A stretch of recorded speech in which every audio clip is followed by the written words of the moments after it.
Nous sommes à l'atelier de l'illustre maître pâtissier Arnaud Larère. Il y a quelques années, tout jeune, il se passionne pour la pâtisserie. À 15 ans, il apprend aux côtés de Monsieur Guilherme à Brest.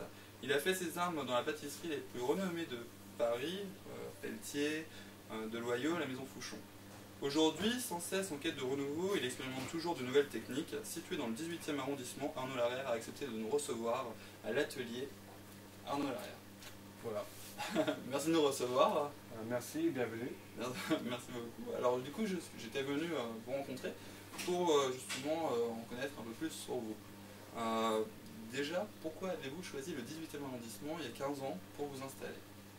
Moi, ça a plutôt été le hasard. Je cherchais une boutique dans Paris et à force de chercher, on m'a proposé Montmartre. Et je trouvais le quartier sympathique. Je suis venu faire un petit tour. Et je me suis dit, ouais, c'est bon, je peux m'installer là, ça me convient, tout simplement. D'accord, et par rapport justement à votre progression, puisque vous avez trouvé du coup un atelier qui vous plaisait, vous avez évolué justement vers un concours qui est celui des meilleurs ouvriers de France, dont vous avez été lauréat en 2007. Quelles étaient vos motivations pour... Le concours de meilleurs ouvriers de France, c'est un concours qu'on prépare depuis 10 ans. C'est pas un matin, on se réveille, on se dit, tiens, je vais faire un petit concours, ça me plairait. Non, c'est un concours qu'on prépare depuis au moins 10-15 ans, c'est quelque chose qui nous trotte dans la tête. Parce que décrocher ce concours, c'est le concours de l'excellence. Donc il n'y a pas mieux. Donc c'est vrai que c'est un travail de tous les jours. Ça doit se ressentir dans son travail quotidien, dans les pâtisseries, dans les chocolats qu'on propose, pour au contraire toujours chercher l'excellence. Et qu'avez-vous proposé justement pour... Alors pour ce concours là, qui durait 3 jours, j'avais un petit déjeuner à préparer à base d'une viennoiserie feuilletée. Après on a fait des petits fours, j'ai fait des petits fours, 5 sortes de petits fours.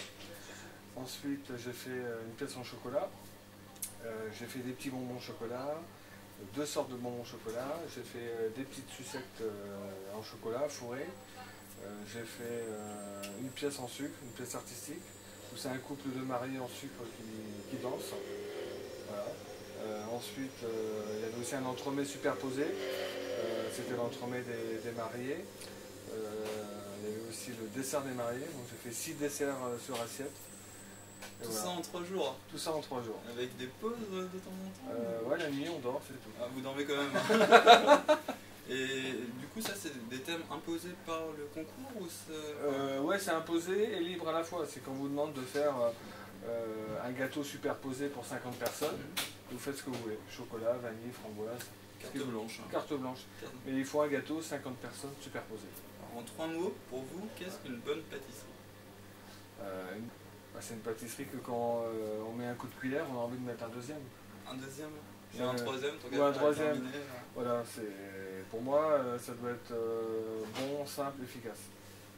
Quand vous goûtez, ça doit être un petit moment de bonheur, ce qui fait que vous avez envie d'y retourner. C'est ça une bonne pâtisserie. Ça peut être dans un flan, dans un croissant, dans un entremets chocolat, dans une glace. Un souvenir de pâtisserie qui vous a marqué? Non, pas spécialement, parce que tous les jours, je vais vous dire, j'ai un souvenir. D'enfance, une grand-mère qui faisait une tarte à thym. Ah non, les crêpes. Hein. Les crêpes? Ah ouais. Ça, c'est... Les origines bretonnes? Les origines bretonnes, exactement. Donc les crêpes au bilic, ça, on les loupait pas. Hein. À chaque fois qu'elle proposait crêpes au bilic, j'étais le premier. Donc on se disputait même avec mon frère pour savoir qui allait manger la première crêpe. Celle qui est ratée généralement ou... C'est ça. Ah d'accord. Impatient justement de... Ah ouais, exactement. Au CAP pâtissier, quels sont les atouts à avoir justement pour réussir ce concours, cet examen? Alors pour réussir le CAP de pâtissier, il faut surtout avoir, comme dans n'importe quel examen, une bonne motivation, bien préparer le concours, c'est-à-dire que c'est déjà faire des petits examens blancs à l'atelier, essayer un peu de faire de la pâte à choux, faire un peu de croissant, foncer une tarte à la main. Voilà, c'est toutes ces petites choses-là qui font que le jour du CAP, vous êtes prêts. Parce que moi je suis souvent examinateur et il y en a beaucoup qui le jour de l'examen vont rouler un croissant alors que pendant 6 mois ils n'ont pas roulé un croissant. Quoi. D'accord. Voilà, donc souvent ceux qui loupent l'examen, c'est comme dans tous les examens, La préparation. voilà, il y a une mauvaise préparation, voire même il n'y en a pas. Mais tous ceux qui se préparent sérieusement et qui font des essais déjà un mois à l'avance pour se mettre en condition, en règle générale, il n'y a pas de problème. Dernière question.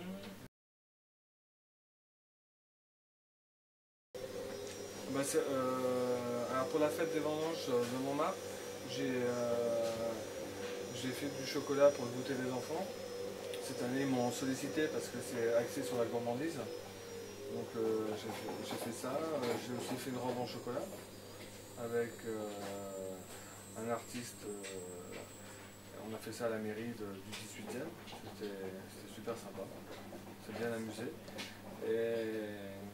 Et puis on a aussi, hier soir, on a fait une conférence sur le chocolat. Donc j'ai fait déguster mes bonbons chocolat à une centaine de personnes. Et je pense qu'ils étaient heureux.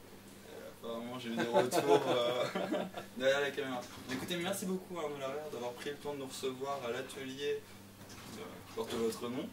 Et j'espère vous croiser prochainement pour une autre occasion. Voilà. Merci beaucoup.